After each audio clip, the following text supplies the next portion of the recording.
عليكم ورحمة الله وبركاته. وعليكم السلام ورحمة الله وبركاته. إن الله وملائكته يصلون على النبي يا أيها الذين آمنوا صلوا عليه وسلموا تسليما. اللهم صل على سيدنا مولانا محمد وعلى آل سيدنا مولانا محمد وبارك وسلم عليه. الله تعالى குர்ஆனில் சொல்லி காட்டுகின்றான், ஃபஅலம் அன்னஹு லா இலாஹ இல்லல்லாஹ். நீங்கள் கலிமா லா இலாஹ இல்லல்லாஹை தெரிந்து கொள்ளுங்கள் என்று அல்லாஹ் திருக்கலிமாவை சொல்லி காட்டுகிறார். பனி இஸ்ரவேலுடைய காலகட்டத்தில் ஒரு சாலிஹான மனிதர் வாழ்ந்தார். அந்த சாலிஹான மனிதருக்கு ஒரே ஒரு ஆண் குழந்தை. அப்படி வாழக்கூடிய நேரத்தில் மவுத் நெருங்கிடுச்சு. மவுத் நெருங்கின உடனே தாங்கிட்ட ஒரே ஒரு பொருள் தான் இருக்குது. என்னது ஒரே ஒரு பொருள்? ஒரே ஒரு மாடு மட்டும் தான் வச்சிருக்காரு. அவர் ஒரு விவசாயி. அப்போ ஒரே ஒரு மாடு வச்சிருக்கிறாரு. அந்த மாடு தான் அவர்களுக்கு உழைத்து தரக்கூடிய ஒரு பொருளாக அது வச்சிருக்கிறார். இப்போ அவர் மரண நேரம் நெருங்கிடுச்சு. உடனே அவர் என்ன செஞ்சாரு, அந்த மாட்டை பிடிச்சு ஒரு காட்டுல போய் விட்டுட்டு, யாரெல்லாம் இந்த மாட்டை நான் உன் பொருட்களை விடுறேன் அப்படின்னு சொல்லி அந்த மாட்டை அந்த காட்டுல விட்டுட்டு அந்த மரணம் வந்துருச்சு. மௌத்தா போயிட்டார். இப்ப மௌத்தா போய் சில வருடங்கள் கழித்து அந்த பிள்ளை, அந்த ஒரு ஆண் குழந்தைன்னு சொல்லி அவன் என்ன செய்யறான், இளைஞராகி வரான். அந்த மனிதர், அந்த சின்ன பையன் இளைஞராகி வாலிபனாக வருகிறான். இப்ப அந்த நேரத்துல அவங்க அப்பாவும் அந்த புள்ள மட்டும்தான் இருக்கிறான். இப்ப அவங்க கொஞ்சம் பணம் காசு தேவைப்படுது. இப்ப என்ன செய்யலாம் அப்படின்னு சொல்லி என்ன செய்யறாங்க, எட்டுட்டே இருக்கும்போது அவங்க அம்மா சொல்றாங்க, நீ போய் நேரம் காட்டுக்கு போ. காட்டுக்கு போய் இந்த மாதிரி எங்க அப்பா ஒரு மாடு விட்டாரு, யாரெல்லாம் அந்த மாடு திருப்பி கூடியாகலாம் அப்படின்னு நீ கூப்பிடு, ஒரு மாடு வரும், அதை வாங்கிட்டு வாங்க. அப்ப அவங்களுக்கு அந்த பையன் அதே மாதிரி தான் செய்யறாரு. போய் கூப்பிட்டாரு. அந்த காட்டு பக்கத்துக்கு போய் இந்த மாதிரி எங்க அப்பா ஒரு மாடை கூட்டாரு, யாரெல்லாம் அவனுடைய பொறுப்புல அந்த மாடு எனக்கு திருப்பி கொடு என்று சொன்னோம்னா அந்த மாடு திருப்பி இருக்கு. அங்க இருந்து மாடு என்ன செய்யுது, வேகமா ஒரு மாடு வந்து இவர்கிட்ட கையில அதான் கொடுக்குறா. உடனே அந்த மாடு ஓடிக்கிட்டு வந்துடுறாரு. இப்போ அந்த மனிதர், இந்த சம்பவம் நமக்கு ஒரு ஆச்சரியமா இருக்குது. ஏன்னு சொன்னா, அவரை விட்டது எப்போ விட்டார்? அந்த காட்டுல எத்தனை மிருகங்கள் இருக்கு, எத்தனை வேட்டை பிராணிகள் இருக்குது. ஆனால் அதை எல்லாத்துக்கிட்டுமே இந்த கால்நடை என்பது சிக்காமல் அதை அல்லாஹ்வுல பாதுகாத்து வச்சான். ஏன் பாதுகாத்து வச்சான் தெரியுமா? இவர் அல்லாஹ்வை தக்வா செய்தார், அல்லாஹ்வின் மீது நம்பிக்கை வைத்தார். என் ரப்பு தான் என்னுடைய தேவையை பூர்த்தி செய்யக்கூடிய இலாஹ், அவனை தவிர என் தேவையை யாரும் பூர்த்தி செய்ய முடியாது என்ற தவக்குல் அவருக்கு இருந்துச்சு. அந்த தக்வாவுக்கு கிடைச்ச பரிசு தான் அல்லாஹ் தஆலா என்ன செஞ்சான், பல வருடங்களுக்கு பிறகு அனுப்பி வைத்த அந்த மாட்டை அல்லாஹ் தஆலா என்ன செய்யறான், திருப்பி கொடுக்குறான். எப்ப திருப்பி கொடுக்குறான்? இந்த இந்த இந்த திருப்பி நமக்கு கிடைக்குதுன்றத, இந்த பொக்கிஷம் எப்ப நமக்கு கிடைக்கும் என்று சொன்னால், நாம் அல்லாஹ்விடத்தில் இறையச்சம் செய்தால் மட்டும்தான் அது கிடைக்கும். நீங்கள் இறையச்சம் செய்யாம சும்மா பேருக்காக தொழுதுகிட்டு, பேருக்காக நாங்களும் முஸ்லீம் தான் அப்படின்ற மாதிரி வாழ்வதில் எந்த பிரயோஜனமும் கிடையாது. நீங்க உலகத்தில் வாழ்வதாக இருந்தால் இறைச்சத்தோடு தக்வா செய்து வாழுங்கள், தக்வா அல்லாஹ்வின் மீது நம்பிக்கை வைத்து வாழுங்கள். அவ்வாறு நீங்கள் வாழ்வீர்களேயானால் உங்கள் வாழ்க்கை அற்புதமாக இருக்கும். அந்த மாட்டை வாங்கிட்டு வந்துட்டார். இப்ப சந்தைக்கு எடுத்துட்டு போய் விற்கிறாங்க. சந்தைக்கு எடுத்துட்டு போய் விற்கிறதுக்கு போறாங்க. போகும்போது சந்தைக்கு எடுத்துட்டே இருக்கிறாங்க. ஒருத்தர் வர்றாரு, எவ்வளோப்பா மாடு? இந்த மாதிரி 11 திருகம். 11 திருகமா? 12 திருகத்துக்கு கூடப்பா நான் தந்துடுறேன். எல்லாம் எப்படி கேட்பாங்க? கம்மியாக தானே கேட்பாங்க. நம்ம 11 திருகம் சொல்ற, 10 திருகம் கூட, ஒரு திருகம் கம்மி பண்ணி கொடு. ஆனா வந்தவர் என்ன கேட்கிறாரு, நம்ம 11 திருகம் சொல்ற, 12 திருகம் நான் தரேன், எனக்கு மாட்டோம். அதுக்கு அந்த புள்ள என்ன சொல்லுது, இல்ல எங்க அம்மா 11 திருகத்துக்கு தான் விற்க சொன்னாங்க, அதனால நான் 11 திருகத்துக்கு தான் தருவேன். நான் வேணா எங்க அம்மாட்ட கேட்டு நாளைக்கு உங்களுக்கு சொல்றேன் அப்படின்னா சரி போயிட்டார். போயிட்டு அவங்க அம்மாவோட சொன்னார், அப்பா இந்த மாதிரி நான் 11 தடவை நீங்க சொல்லி அனுப்பிச்சிங்க, அவர் 12 தடவை கேட்டாரு, நான் தர முடியாதுன்னு சொல்லிட்டேன், எங்க அம்மாட்ட கேட்டு சொல்றேன் அப்படின்னு. சரி அவங்க அம்மா சொன்னாங்க, அப்புறம் 12 தடவை வித்துருந்தோம். மறுநாள் வந்தார் அதே மனிதர் வர்றார், வந்து என்ன செய்யறாரு, எவ்வளவு மாடு, 12 திரகம், 12 திரகத்துக்கு வேணாம் 13 திரகத்துக்கு கொடுக்குறாரு, 12 திரகத்துக்கு வேணாம் 13 திரகத்துக்கு கொடுக்குறாரு. அப்ப அவர் சொன்ன அந்த புள்ள சொல்றாரு, எங்க அம்மாட்ட நான் அனுமதி கேட்கல, எங்க அம்மாட்ட போய் அனுமதி கேட்டுட்டு வரேன் அப்படின்னு சொல்லி 2வது நாள் போறாரு. அம்மாட்ட போய் இந்த அவரு என்ன செய்யறாரு, 13 திரகத்துக்கு கேட்கிறாரு. அப்படியா, சரி அப்புறம் 13 திரகத்துக்கு கொடுத்துருக்காரு. 3வது நாள் நின்றுறாரு, அதே மனிதர் வர்றாரு, எவ்வளவுப்பா மாடு, 13 திரகம், 14 திரகத்துக்கு கொடுக்குறாரு, ஒரு திரகம் எக்ஸ்ட்ரா வச்சு. இப்படி தொடர்ந்து 3 நாள் ஆகி 3வது தடவை அவங்க அம்மாட்ட போய் சொல்லும் போது அவங்க அம்மா சொன்னாங்க, வந்தவர் வியாபாரி இல்ல, வந்தவர் மலக்கு. கண்டுபிடிச்சிட்டாங்க பாருங்க. ஏன் இந்த தன்மை அவங்களுக்கு வந்துச்சு, எப்படி வந்துச்சுன்னா இறையச்சம், அல்லாஹ்வின் மீது உண்மையான தவக்குள் நம்பிக்கை, அல்லாஹ்வின் மீது இறையச்சம் கொண்ட அந்த பெண்மணி என்ன செஞ்சாங்க, விலகிக்கிட்டாங்க. வந்தவர் யார் இல்ல, மனிதர் இல்லை, அவர் மலக்கு. அதை வந்து என்ன சார் நம்ம சொன்னதுக்கு ஏற்கும் போது எல்லாரும் ஏற்றிக்கிட்டே போறாரு. இப்ப அவங்க அப்பா சொல்லி அனுப்பிச்சாங்க, 4வது நாள் அவர் வந்து உங்கள்கிட்ட இது எவ்வளோன்னு கேட்டாருன்னா நீ என்ன சொல்லணும் தெரியுமா, இதை நான் எவ்வளவுக்கு விற்கணும்னு அவர்கிட்டயே கேளு, இதை நான் எவ்வளவுக்கு விற்கணும்னு அவர்கிட்டயே கேளு, அவரு சொல்வாரு இவ்வளவு மீன் சொல்வாரு, அதுக்கு அந்த காசுக்கு வித்துட்டு மாடை வந்துட்டு சொல்லி அங்க நம்ம சொல்லி அனுப்புறாங்க. அவரு அதே மாதிரி போயிருந்தாரு. 4வது நாள் அவர் வர்றாரு, மாடு எவ்வளவு கேட்கிறாரு. அப்பா அந்த பையன் சொல்றாரு, நான் மாடு எவ்வளவு விற்கணும் அப்படிங்கிற அவங்க சொன்னாங்க, இந்த மாட்டை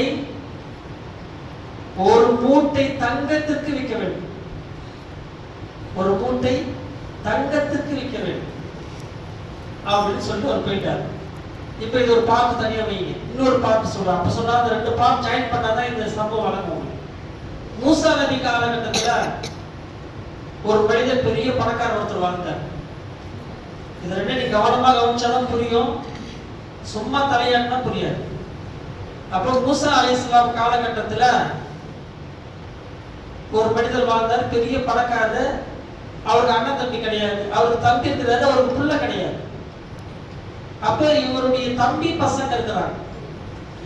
இவருடைய சொத்துக்கு ஆசைப்பட்டு என்ன பண்ணிட்டாங்க, அவரை கொலை செய்து ரோட்ல போட்டாங்க.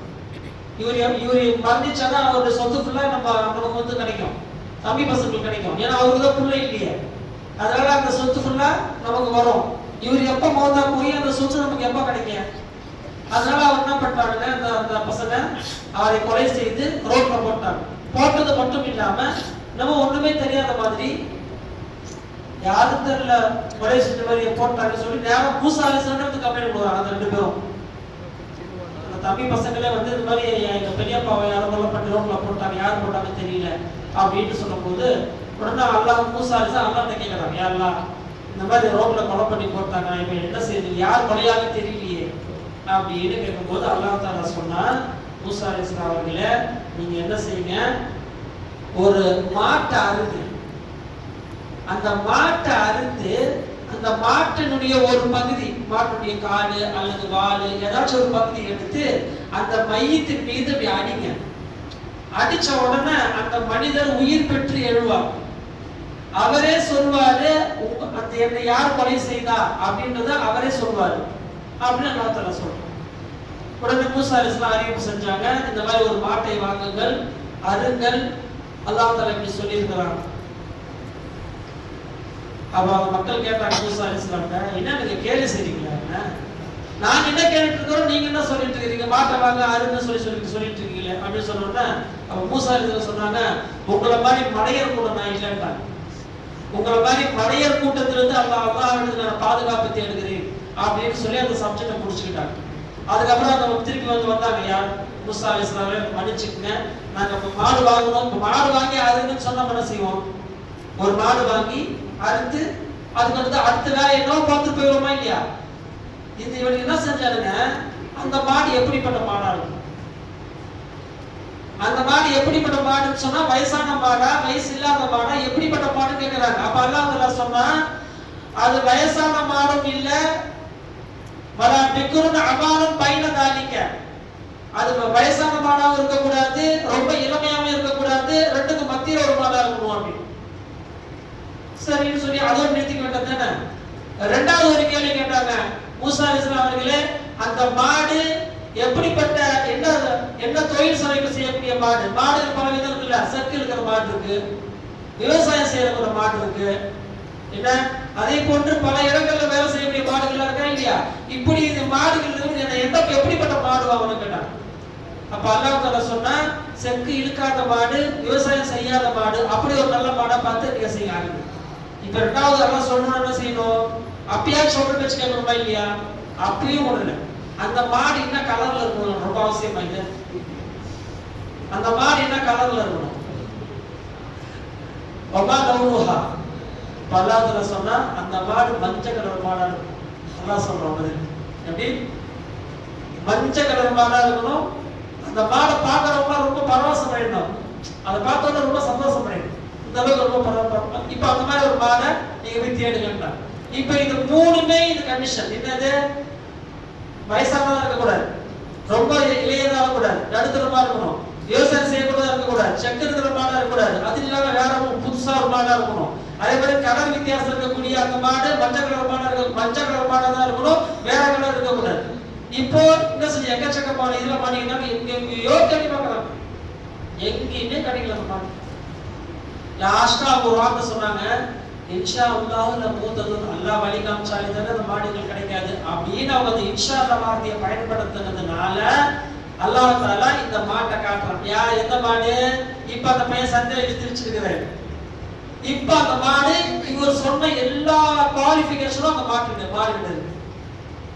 இப்ப அவங்க வந்து கேட்கறாங்க, எவ்வளவு இந்த மாடு, எத்தனை திருகம்? திருகெல்லாம் கிடையாது, எவ்வளவு? ஒரு மூட்டை தங்கம் கொடுத்தீங்கன்னா தந்துடும். ஒரு மூட்டை தங்கம். அவங்க எப்படி அரண்டு பண்ணிக்கிறாங்க, ஒரு மூட்டை தங்கம் என்ன பண்றாங்க? இல்லன்னா போயிட்டே இருக்கு, இல்லன்னா போயிட்டே இருக்கு. அப்ப என்ன செஞ்சாங்க, ஒரு வழியில என்ன பண்ணாங்க, எல்லாம் கொஞ்சம் அந்த தங்கம் எல்லாம் ரெடி பண்ணி வசூல் பண்ணி மொத்தமா ஒரு மூட்டை தங்கத்தை எடுத்து வந்தாங்க. ஏன்னா வேற அந்த மாடு எங்கெங்கேயும் தேடி பார்த்தா கிடைக்கலையே, ஊரெல்லாம் தேடியாச்சு, ஒரு ஏரியா உள்ள அந்த மாதிரி மாடு இல்லை. ஏன்னா இவங்க தான் வாயார கட்டங்கள் தருவாங்க, அவனே பேசிட்டு எடுத்துப்பான். அந்த மாதிரி இவங்க கேட்டு எடுத்துக்கிட்டாங்க. நல்லா மாட்டை அருன்னா என்ன செய்யணும், போய் அறுத்துடணும், அவ்வளவுதான். அவன் தான் புத்திசாலி. ஒரு கேள்வி கேட்டா அவன் பதில் சொல்லிக்கிட்டே இருந்தான். அதனாலதான் சில கேள்விகள் என்ன செய்யக்கூடாது, கேட்கக்கூடாது. அல்லாஹ் சொல்லிட்டா கேட்டு போயிட்டே இரு. இது ஏன், அது ஏன் அப்படின்னு சொல்ற வார்த்தை என்ன செய்யாத, நீ கேட்காத. அவ்வாறு கேட்பது என்ன செய்ய, உனக்கு மிகப்பெரிய ஆபத்துல கொண்டு போய் மாட்டி விட்டு இருப்பதை அல்லாஹ் அந்த ஆயத்துல உணர்த்தி காட்டுறான். கடைசியாக ஒரு தங்கம், ஒரு மூட்டை தங்கத்தை எடுத்துட்டு வந்து கொடுத்ததுக்கு பிறகு அந்த மாட்டை வாங்கிட்டு போனாங்க. இப்ப அந்த தங்கத்தை வாங்கிட்டு அந்த பையன் வீட்டுக்கு போறாரு. இந்த தஃசீர்ல எழுதுறாங்க, இவ்வளவு தங்கம் அவங்க அப்பா என்ன செஞ்சாரு, அந்த மாட்டை விட்டுட்டு போனாரு. அவர் உயிரோடு இருந்தா கூட இவ்வளவு தங்கம் அவர் கிடைச்சிருக்காரு.